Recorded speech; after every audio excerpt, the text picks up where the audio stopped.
whatever. Okay, we'll go ahead and get started. First of all, it's great to see everybody again. What an exciting year. And this is always a fun day. Have a chance to address the media about where we see our football team at right now. Also, it's a great day. We have an opportunity to showcase Gate City Field, and certainly appreciate their support for not only Bison football, but along with that, all the football players that are in the area, whether high school players or college players. What a great field that not only Gate City but the Fargo Dome has provided. So we're certainly excited about that. I think it's important to note athletics certainly is very visible at NDSU, but Gate City has done so many other things for NDSU. Provided an auditorium on campus that's going to be unveiled here shortly, and along with that have made other contributions to NDSU, and not only NDSU but the community at large. And so really appreciate their CEO Steve Swantak and the contributions that he has had in the vision. And so I want to make note of that. And I know our players are really excited about having an opportunity to get out there on that surface. We've done one walkthrough with it, and it's going to be a great surface for us. I think it was about time that we made a change. I appreciate the leadership in our community doing that. Addressing our football team, we've got an opportunity to be very good this next year. If I would put a capsule on what type of team that we have as I see it right now, a really athletic, explosive team, but not a lot of depth and not a lot of experience. I think case in point is the number of seniors that we have within this football team. It's not a very big class, and typically senior groups are the ones that lead your football team, and they're the ones that also provide a great deal of positional strength out there, and then along with that adds depth and within your team. And so that's our challenge. And right away coaches will say, well, to remedy that is you just got to prevent injuries, and the likelihood of that happening is slim and none, and slim left town. I mean, injuries are going to happen, and so our challenge, our charge as a coaching staff is to be ahead of the curve and develop as much depth as we can, because we know injuries are going to occur. And typically what separates teams is the ones that have made better adjustments and have better depth are the ones that end up accomplishing great things. And so that's where we're at right now. Make no mistake, we've got good players out there. We just don't have as many of them, and certainly not near as many that are experienced. So an exciting time, fun time. We've had one day under our belt, and we'll get ready to move forward. So at this time, I'll be happy to answer any questions, or do we want to have any other thing go on now, Jeff? No, we do have top written for AstroTurf this year as well. Okay, all right, great. Well, we can talk about that later. So I'll open it up to any questions anybody has from the media. Regarding with a lack of depth, with only 8 seniors, or I say lack of experience, I should say, with only 8 seniors, is that something that you can't recreate their leadership that you had from last year? No, you can't.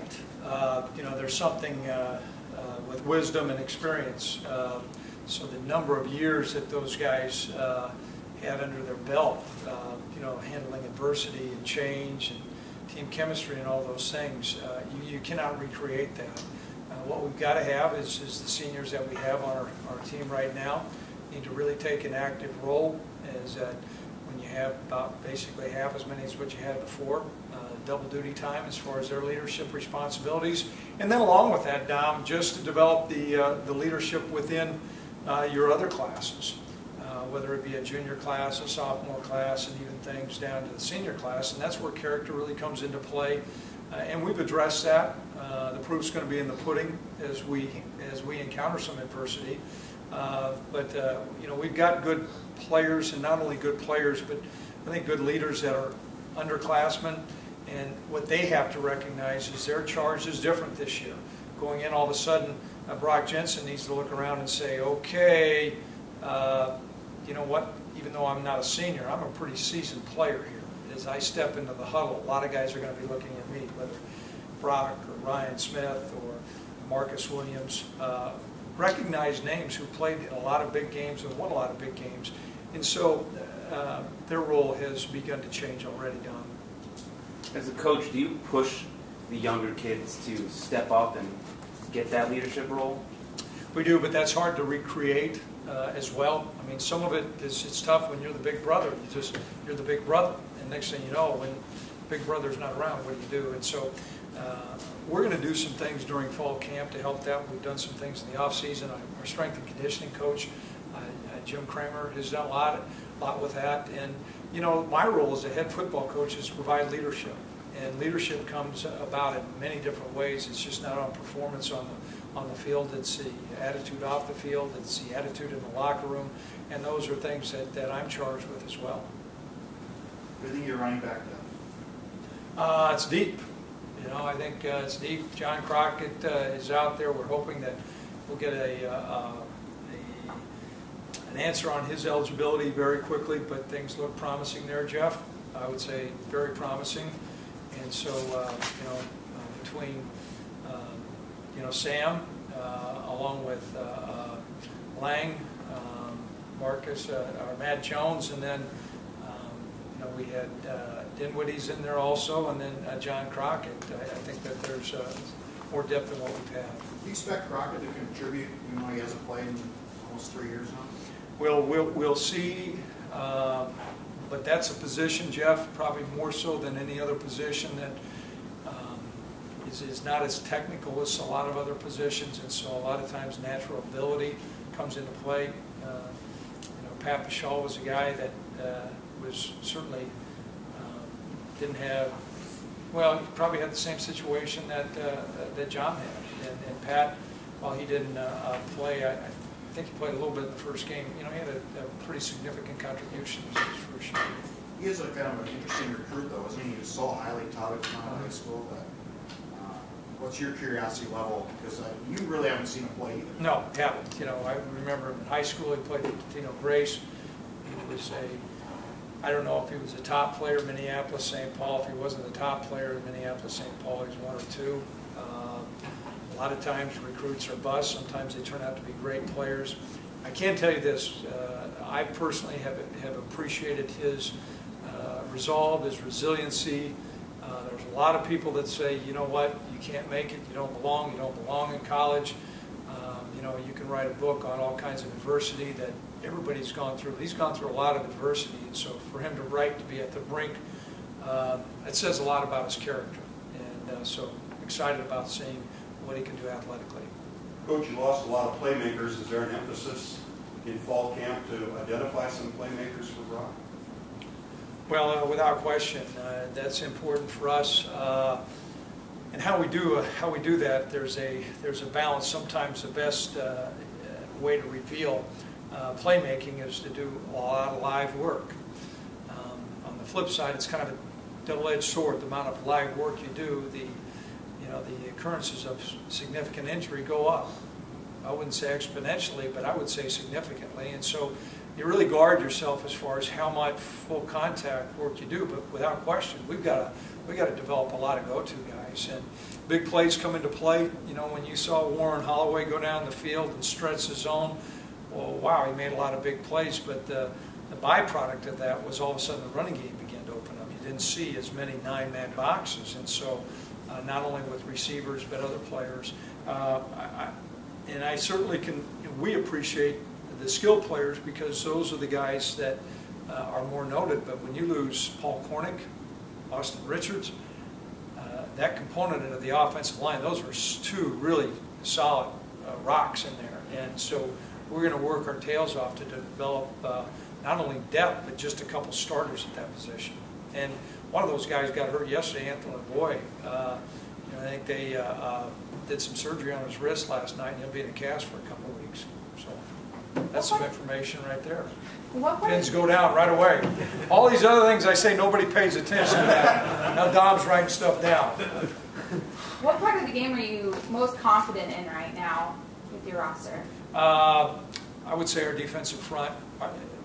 Maybe the defensive front, and maybe a close second is the secondary. Yeah, I think those two spots are really good. And I think our quarterback position could be really good too.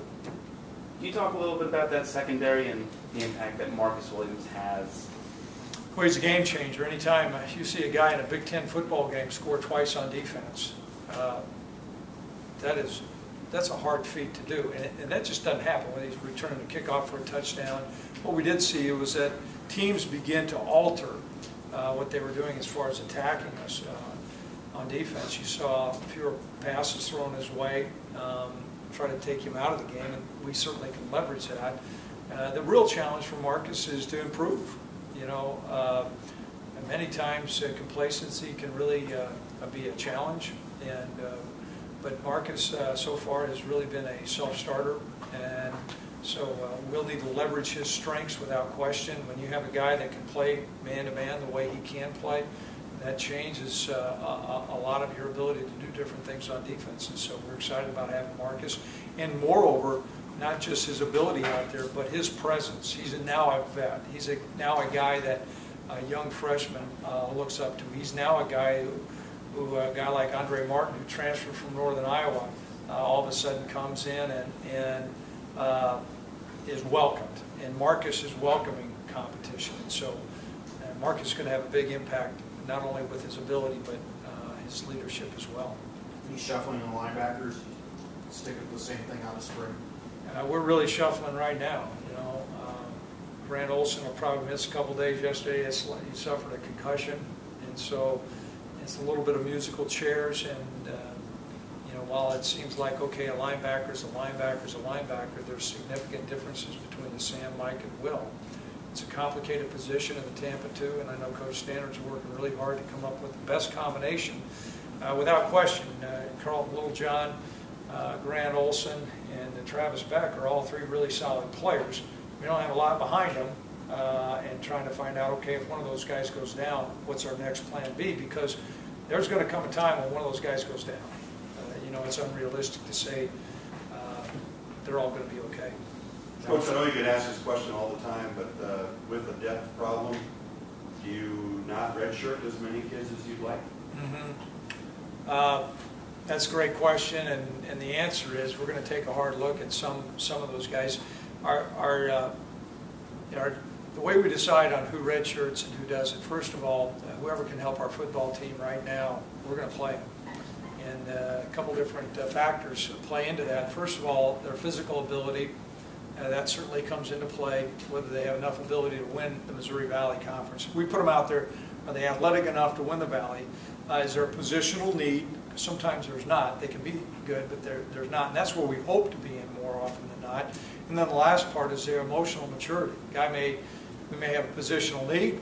The guy may be physically ready to do that, but if they don't have the emotional maturity to go out there in front of 18,000 fans and then also make sure that they're doing well in the classroom, that's a tough, tall order. And so very few guys are able to do that. We're going to have to make some determinations at the tail end of fall camp. I do think that the first place we always look is saying, okay, which guys that may not redshirt, what's their role going to be on special teams? I.e., can a linebacker go down there and do a great job covering kickoffs? Can a safety be a guy that can protect on the punt? And those are positions that we take a hard look at first. I'm sorry, what was your linebacker depth behind those three? Well, we're shuffling some things around. Nick Scolari's at Mike. Sean Dinwiddie is at Will. And we're sorting through some things still at the same position. Right now, Carlton Littlejohn is our starter. What about Jensen? He's playing between Mike and he's playing between Will, and quite frankly, his hip is probably not in a position where he can, play every down. And we're going to have to limit his number of reps that he takes on special teams.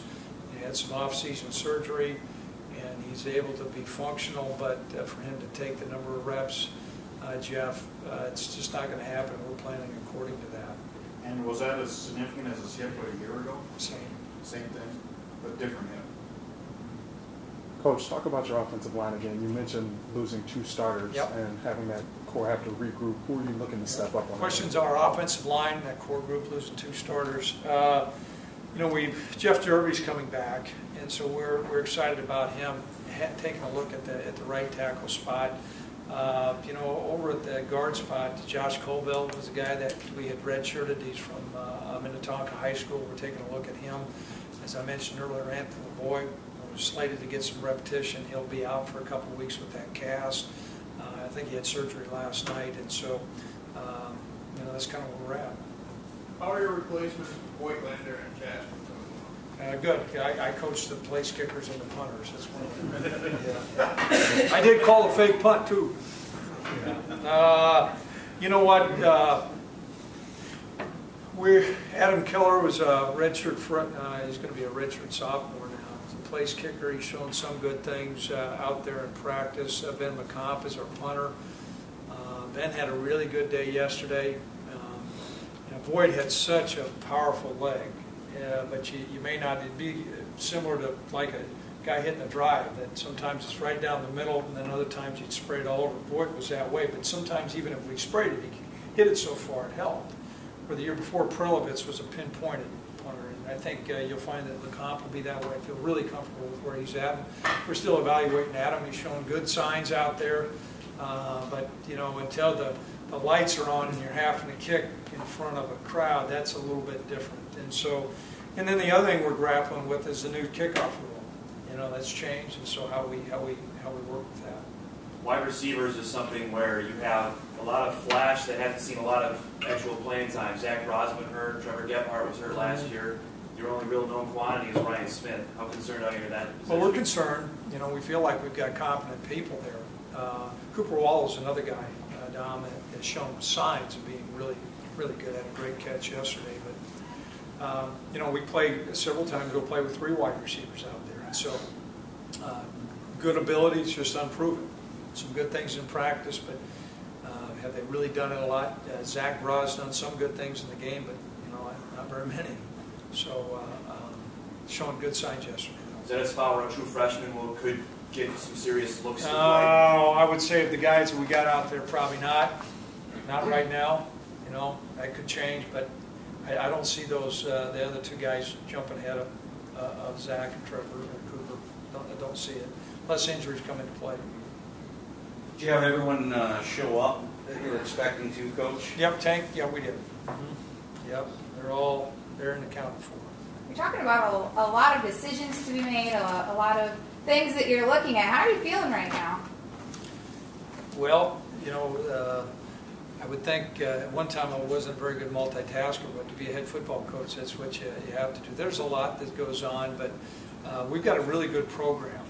And when I say that means our administration, support staff, sports medicine, Sanford Health, all those things are key components to drive a football program forward. It's like moving an army. And so we've got really, really good assistant coaches. And so, sometimes you look and say, geez, with all these balls flying around the air, how's it all going to work out?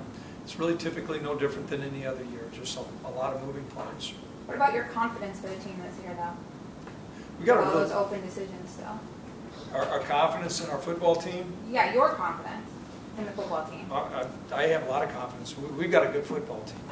And there's guys that are out there that are competitive. We're going to have some challenges. That's what makes college football great. But I feel very confident in this football team. And I'm excited about working with them and see which guys take another step forward.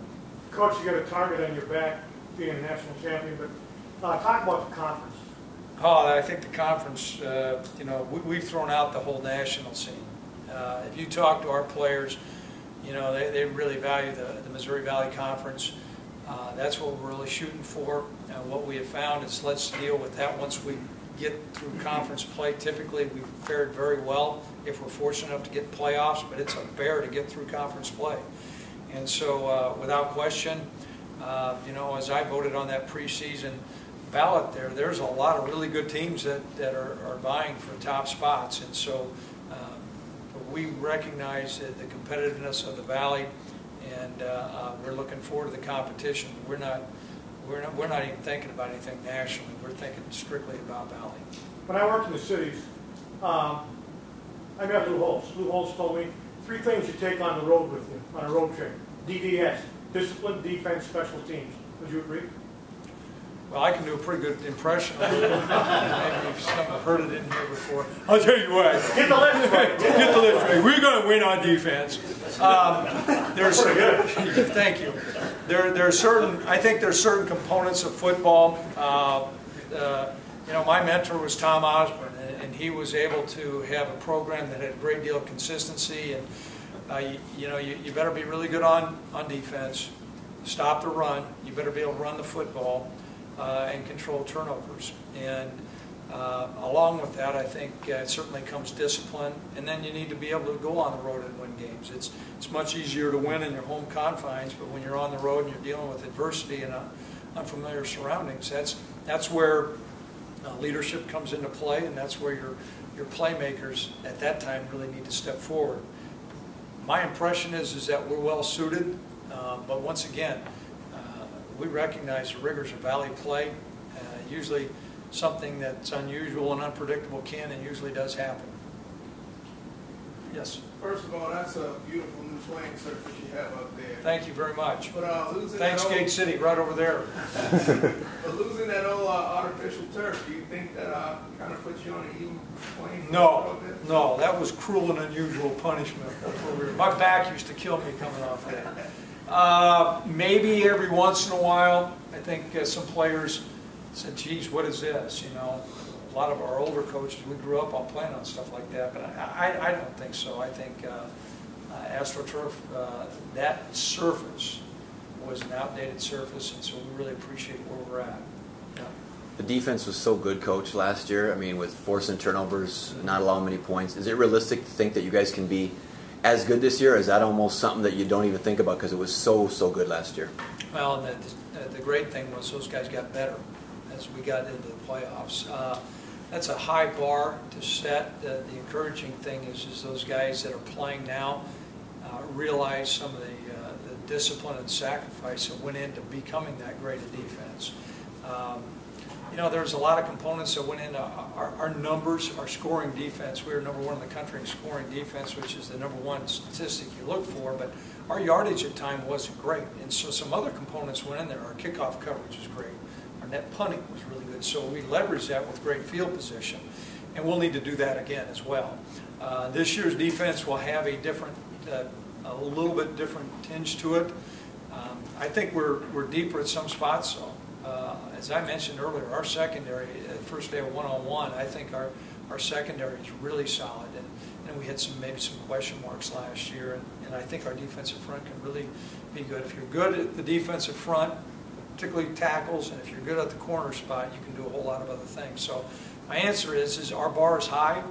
Whether we'll finish the year #1 in scoring defense, that's a tall order. But I'd be disappointed if we weren't one of the better defenses in our conference. I'd be disappointed and surprised. Craig, it wasn't that long ago when you would voice a little bit of concern about attendance. What are your thoughts now? Well, I am concerned about attendance right now. I got a bunch of people calling me for tickets, and I don't have tickets. So that's a major concern. You know, it's been neat to see the whole progression of the program. I remember when Gene and I would first meet in his backyard, and we'd have some informal discussions about what we needed to do. One of our goals was to get to the point where the Fargo Dome was sold out.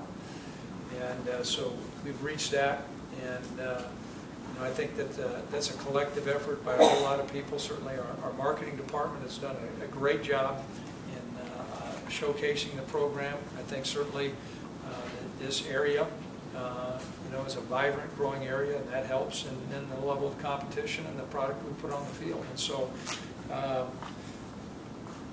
I think it's great.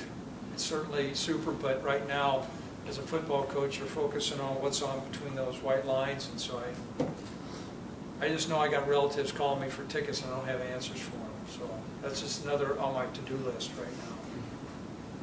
Coach, what have you shared, or what will you share with the players about, from your experience in Nebraska, about repeating and how difficult it is to do it again? Well, I talked to them a little bit about being a consistent team and the components of being a consistent and the mark of excellence, and the recipe that I experience for that, and how that resonates, and how they'll embrace it is going to be interesting. You know, we've really got a, you know, they're a vibrant group of guys. They really want to do well. It's fertile soil, and so I talked to them a little bit about that. You know, and those guys can't remember all those teams that played in the '90s. you know. But I do think that we've got enough of a connection as a coaching staff that, you know, there's some things that, as we mentioned some things, they go, okay, coach, you know. So that's the only experience that I have down, you know, and as I mentioned earlier, our conference is so challenging, and our players recognize that. I know it was said, brought up in here, well, maybe it's a good thing that we lost to Youngstown State. At the time, I saw no worth in it at all. I mean, I thought it stunk that we lost to Youngstown State. You know, I think that there's now a silver lining in that. Our guys look at the schedule and go, we got beat by Youngstown State, who was 6-5, and we got beat at home late in the year. You know, it wasn't a fluke. If that's not a wake-up call, I don't know what can get your attention. And, you know, memories aren't that short. Those guys recognize that. And Youngstown was one of our better teams in our league last year. It's not like Youngstown was there's other ones that were really good. So that's a real positive thing. Are the games early on in the season, the first half of the game, the schedule, the second half, that are going to be benchmarks? We want to be here.